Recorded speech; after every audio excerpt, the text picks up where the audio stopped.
तो दोस्तों, मैं विनीत लेकर आया हूँ आपके लिए एक और नया वीडियो जिसमें मैं बताऊँगा बहुत ही महत्वपूर्ण प्रश्न जो पूछे गए हैं बहुत सी प्रतियोगी परीक्षाओं में और इसके आने के चांसेस अधिक से अधिक रहते हैं। अगर जो आप इनको पढ़ के जाएंगे तो आप उन परीक्षाओं में अधिक से अधिक नंबर ला सकते हैं। ठीक है, तो ये सामान्य ज्ञान से जुड़े हुए प्रश्न हैं जो कि इतिहास में से हैं।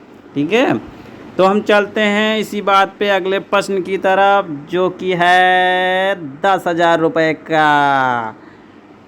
ठीक है, सच में 10,000 रुपये क्या है क्या? नहीं बच्चों, मैं आपसे मजाक कर रहा हूँ। ये केबीसी नहीं है, यहाँ पर आपकी नॉलेज बढ़ाई जाती है जिससे आप प्रतियोगी परीक्षाओं में अच्छे नंबर ला सकें। तो इसी बात पे मैं पहला प्रश्न पूछता हूँ, भारतीय सिविल सेवा में अर्हता प्राप्त प्रथम भारतीय कौन थे?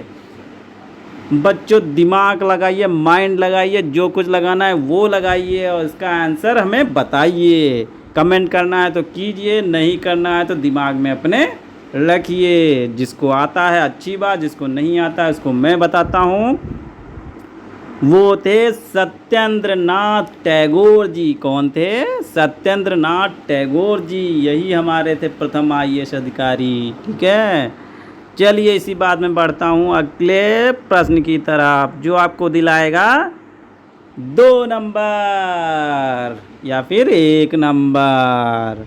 ठीक है, तो अगला प्रश्न है, इंग्लैंड के हाउस ऑफ कॉमन्स द्वारा भारत के किस गवर्नर जनरल पर महाभियोग चलाया गया था? तो सोचिए, पढ़ने वाले बच्चे सोचें, ना पढ़ने वाले बच्चे ध्यान से देखें। उनको मैं बताता हूँ कौन था वो था वॉरेन हेस्टिंग। वॉरेन हेस्टिंग था जिस पर महाभियोग चलाया गया था। इसके बारे में आपको मैं कुछ और बताता हूँ। बर्क ने हेस्टिंग को चूहा और नेवला एक झूठा बैलों का ठेकेदार और अन्याय का मुखिया इत्यादि संज्ञाओं से संबंधित किया है। ठीक है, आपको यह जानकारी अच्छी लगी होगी शायद, मैं ये मानता हूँ और जो आप माने। ठीक है, चलिए मैं चलता हूँ फिर से अगले प्रश्न की तरफ। अगला प्रश्न है हमारा, निम्नलिखित में से कौन ईस्ट इंडिया कंपनी का अंतिम गवर्नर जनरल तथा भारत का पहला वायसराय था? ध्यान से सुनिए, निम्नलिखित में से कौन ईस्ट इंडिया कंपनी का अंतिम गवर्नर जनरल तथा भारत का पहला वायसराय था? तो माइंड लगाइए, दिमाग लगाइए, जो कुछ लगाना है वो लगाइए और सोच के बताइए कि कौन था वो। और जिनको नहीं सोचना वो ध्यान से देखिए, उनको मैं बताता हूँ कौन था वो। आपको पता होगा सन 1857 का जो युद्ध हुआ था, स्वतंत्रता संग्राम युद्ध, स्वतंत्रता। ठीक है, तो उसके बाद क्या हुआ था, ईस्ट इंडिया कंपनी से सारे अधिकार छीन लिए गए थे और ब्रिटिश क्राउन के अंतर्गत वो पहुंच गए थे, उसके अधीन पहुंच गए थे। ठीक है, तब थे गवर्नर जनरल हमारे कौन थे? Lord Canning. ठीक है, इसलिए वो अंतिम गवर्नर जनरल थे और भारत के पहले वायसराय थे। तो कौन था? Lord Canning. चलिए इसी बात पे पढ़ते हैं अगले प्रश्न की तरफ।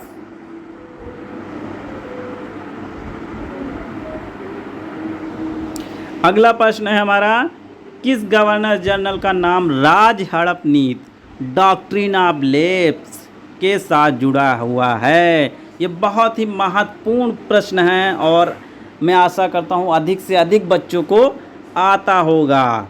जो पढ़ते होंगे उनको आता होगा, जो नहीं पढ़ते होंगे उनको नहीं आता होगा, और जिनको नहीं आता वो यहाँ पर देख सकते हैं और सुनकर अपने दिमाग में उसको बैठा सकते हैं। ठीक है, तो वो कौन था? वो था लॉर्ड डलहौजी। कौन था? लॉर्ड डलहौजी। लॉर्ड डलहौजी था जिसका नाम राज हड़प नीति या नी की डॉक्ट्रिन ऑफ लैप्स से जुड़ा हुआ था। चलिए बढ़ते हैं अगले प्रश्न की तरफ जो आपको दिलाएगा 1 करोड़ रुपए। क्या सच में 1 करोड़ रुपए दिलाएगा? नहीं, ये कोई केबीसी नहीं चल रहा है बच्चों, ये चल रहा है महत्वपूर्ण प्रश्नों का दौर। ये बढ़ाएगा आपकी नॉलेज, जिससे आप अपनी प्रतियोगी परीक्षाओं में पा सकते हैं अधिक से अधिक नंबर, क्योंकि प्रतियोगी परीक्षाओं में बहुत से बच्चे हैं जो 2 नंबर, 3 नंबर, 10 नंबर ऐसे नंबर से रह जाते हैं। अगर जो ये पढ़ के जाएंगे तो हो सकता है वही 2 या 3 नंबर इन प्रश्नों से वो प्राप्त कर लें और वो अच्छे नंबर से पास हो जाएं। तो प्रश्न है हमारा, भारत का अंतिम वायसराय तथा स्वतंत्र भारत का प्रथम गवर्नर जनरल कौन था? ध्यान से सुनिए, भारत का अंतिम वायसराय तथा स्वतंत्र भारत का प्रथम गवर्नर जनरल कौन था? दिमाग लगाइए, माइंड लगाइए, जो कुछ लगाना है वो लगाइए और सोच के बताइए, ठीक है। और नहीं सोच पा रहे तो मैं बताता हूँ, वो था लॉर्ड माउंटबेटन। कौन था? Lord Mountbatten. चलिए मैं चलता हूँ अगले प्रश्न की तरफ। वो है प्रश्न, भारत का अंतिम तथा पहला भारतीय गवर्नर जनरल कौन था? भारत का अंतिम तथा पहला भारतीय गवर्नर जनरल कौन था? ध्यान से देखिए, गोल गोल चश्मा, टकले पे आई थिंक मतलब सर पे नहीं बाल हैं और गोल गोल चश्मा है। जिसको चित्र याद होगा उसको शायद बता देगा, और नहीं भी चित्र याद है तो पढ़ने वाले को याद होगा। वो कौन थे? श्री राजगोपालाचारी। कौन थे? श्री राजगोपालाचारी, यानी कि चक्रवर्ती राजगोपालाचारी। और ये बहुत ही महत्वपूर्ण प्रश्न है, तो इसको ध्यान से सुन लीजिए, श्री राजगोपालाचारी। चलिए इसी बात पे बढ़ते हैं अगले प्रश्न की तरफ, जो आपको दिलाएगा कितने रुपए? 2 करोड़। नहीं, मैं मजाक कर रहा हूँ, ये केबीसी नहीं चल रहा है बच्चों, इससे मैं आपको नॉलेज प्रोवाइड कर रहा हूँ, आप नॉलेज लीजिए, ठीक है। तो अगला प्रश्न है, भारत में स्थानीय स्वशासन का जनक किसे कहा गया? स्थानीय स्वशासन का जनक किसे कहा गया है? तो माइंड लगाइए, दिमाग लगाइए, जो कुछ लगाना है वो लगाइए और सोच के बताइए, ठीक है। और नहीं आ रहा तो मैं बताता हूँ, वो था लॉर्ड रिपन। कौन था? लॉर्ड रिपन था स्थानीय स्वशासन का जनक। चलिए इसी बात पे मैं बढ़ता हूँ अगले प्रश्न की तरफ।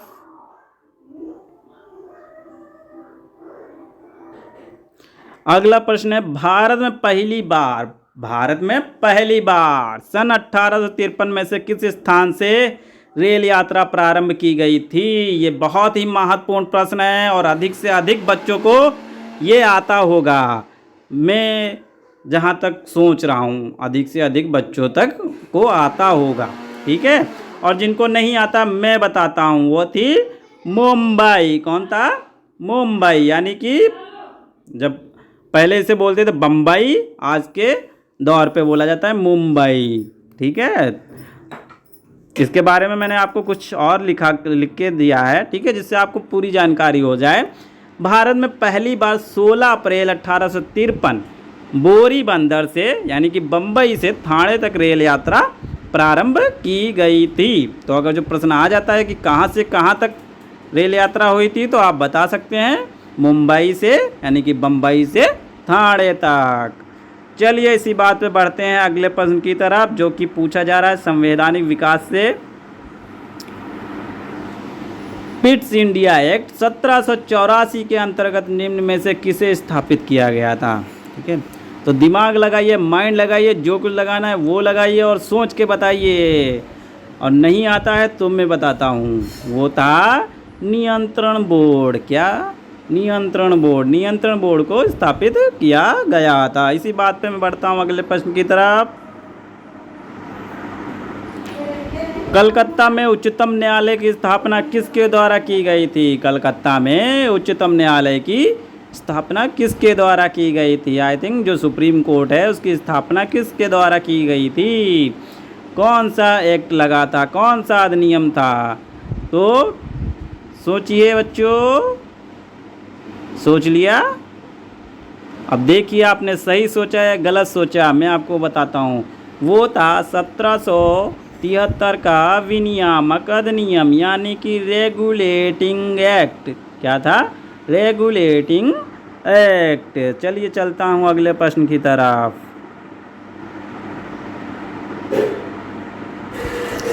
अगला प्रश्न हमारा है, सांप्रदायिक निर्वाचन क्षेत्रों की पद्धति की शुरुआत भारत में किसके द्वारा हुई थी? तो भारत में किसके द्वारा हुई थी ये बताना। और ये बहुत ही महत्वपूर्ण प्रश्न है और ये सभी बच्चों को पता होगा। शायद प्रश्न पढ़कर नहीं पता चल रहा होगा, पर जब मैं ऑप्शन कहूँगा तो कहोगे अरे ये तो मैंने बहुत बार सुना है, क्योंकि इसका अधिकतर सन पूछा जाता है। ठीक है, तो आप समझ जाना। ठीक है, तो वो था मिंटे मार्ले सुधार। क्या था? मिंटे मार्ले? नो नो नो, मिंटे मार्ले नहीं, 1909 के मिंटो मार्ले सुधार। कौन था? मिंटो मार्ले सुधार। ठीक है, तो आपको पता चल गया होगा और शायद आपको ये पता भी होगा, बट इसका सन पूछा जाता है। ठीक है, तो अगर जो ऐसे पूछ लिया जाए तो आपको पता चल जाएगा। ठीक है, चलिए चलते हैं अगले प्रश्न की तरफ। भारत में प्रांतीय स्वायत्तता शुरू की गई थी किस अधिनियम से? ठीक है, तो भारत में प्रांतीय स्वायत्तता शुरू की गई थी भारत सरकार अधिनियम 1935 द्वारा। किसके द्वारा? भारत सरकार अधिनियम 1935 द्वारा। ठीक है, चलिए अगले प्रश्न की तरफ चलते हैं। 1919 अधिनियम में द्विशासन धारण को जिस व्यक्ति ने परिचित कराया वे थे। 1919 अधिनियम में द्विशासन धारण को जिस व्यक्ति ने परिचित कराया वो थे मॉन्टेग्यू। कौन थे? मॉन्टेग्यू। और 1919 के अधिनियम को मॉन्टेग्यू चेम्सफोर्ड सुधार भी कहा जाता है। और इस अधिनियम के द्वारा राज्यों में द्वैध शासन की स्थापना की गई और राज्यों में यह द्वैध शासन की व्यवस्था अप्रैल 1921 से अप्रैल 1937 तक चली।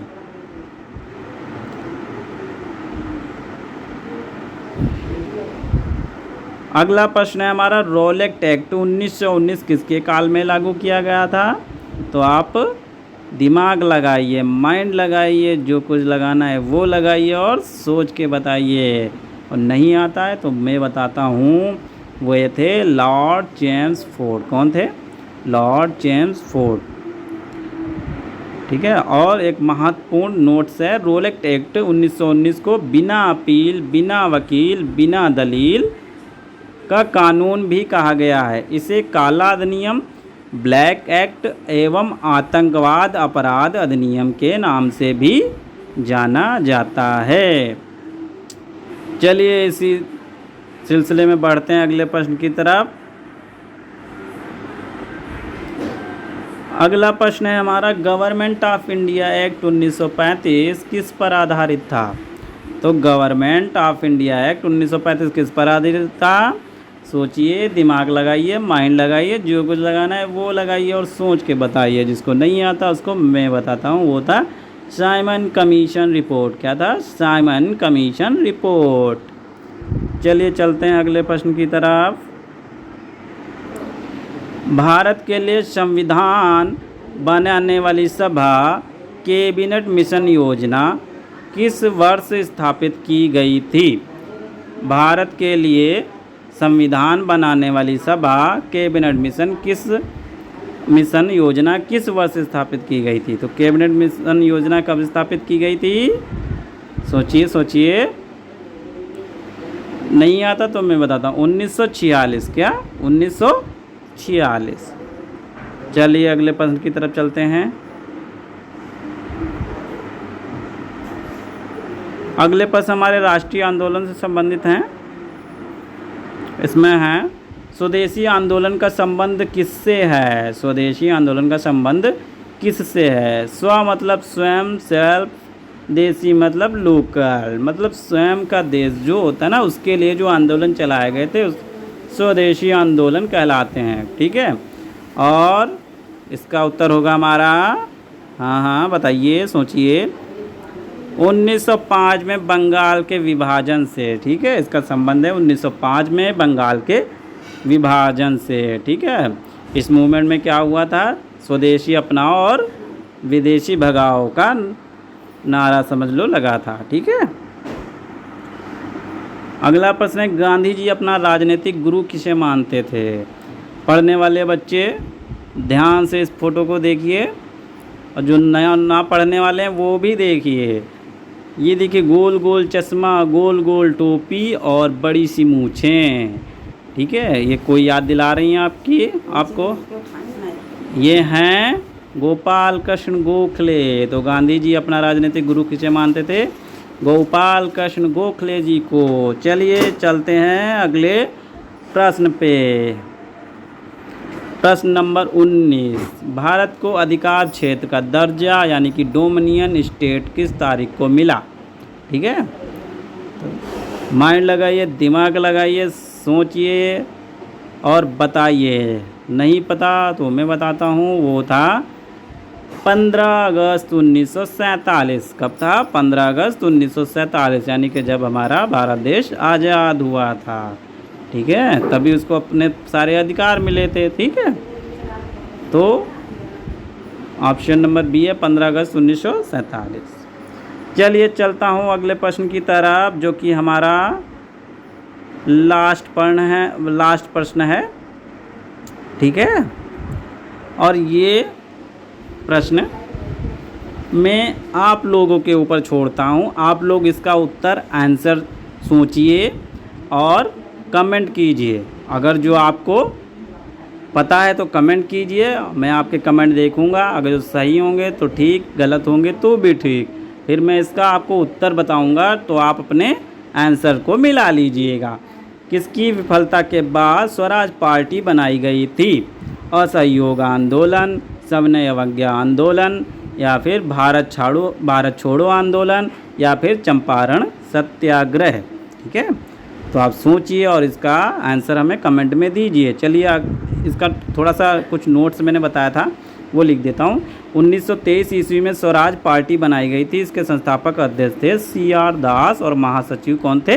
नेहरू। ठीक है, अब चलिए, मैं पिछले वीडियो में मैंने एक प्रश्न आप लोगों से पूछा था। मैंने कहा था आप लोग कमेंट कीजिएगा, हालांकि आप लोगों ने कमेंट नहीं किया।